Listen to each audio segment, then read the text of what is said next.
السلام علیکم ورحمۃ اللہ وبرکاتہ۔ امید ہے سب خیریت سے ہوں گے۔ بیٹا آج جو ہمارا کام ہے وہ ہے کہانی۔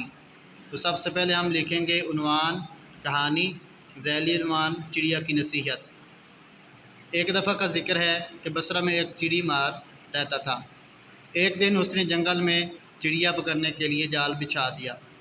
جب چڑیا پھنس گئی تو اس نے جال کھینچ لیا مگر جال اکھڑ گیا، ساری چڑیاں اڑ گئیں، صرف ایک چڑیا پھنسی رہ گئی۔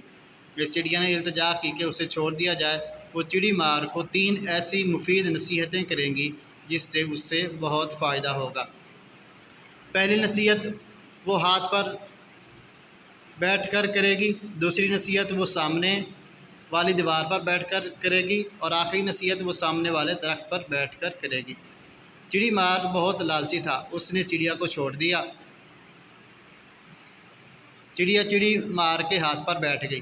اس نے پہلی نصیحت کی کہ جس بات کا پورا ہونا ناممکن ہو اس کی خواہش نہ کرو۔ چڑیا اڑ کر درخت پر جا بیٹھی اور دوسری نصیحت کی جو کھو جائے اس کا غم نہ کرو۔ اس کے بعد چڑیا نے کہا کہ تم نے مجھے چھوڑ کر غلطی کی ہے۔ میرے پیٹ میں ایک قیمتی موتی تھا جس کو بیچ کر تم بہت امیر ہو سکتے تھے۔ چڑی مار نے یہ سن کر اپنا سر پکڑ لیا اور چڑیا کو چھوڑ دینے کی حمایت پر پچھتانے لگا۔ چڑیا نے کہا اب میں تمہیں تیسری نصیحت نہیں کروں گی کیونکہ تم نے میری پہلی 2 نصیحتوں پر عمل نہیں کیا۔ میں نے کہا تھا کہ جو نہ ہو سکتا ہو اس کی خواہش نہ کرو مگر تم نے اس کی خواہش کی۔ میری دوسری نصیحت تھی کہ جو کھو جائے اس کا غم نہ کرو مگر تم مجھے کھو کر غم کر رہے ہو۔ یہ کہہ کر چڑیا چوں چوں کرتی اڑ گئی۔ چڑی مار پچھتاتا رہ گیا۔ اور لاسٹ پہ اس کا نتیجہ آپ نے لکھنا ہے بیٹا، لالچ بری بلا ہے۔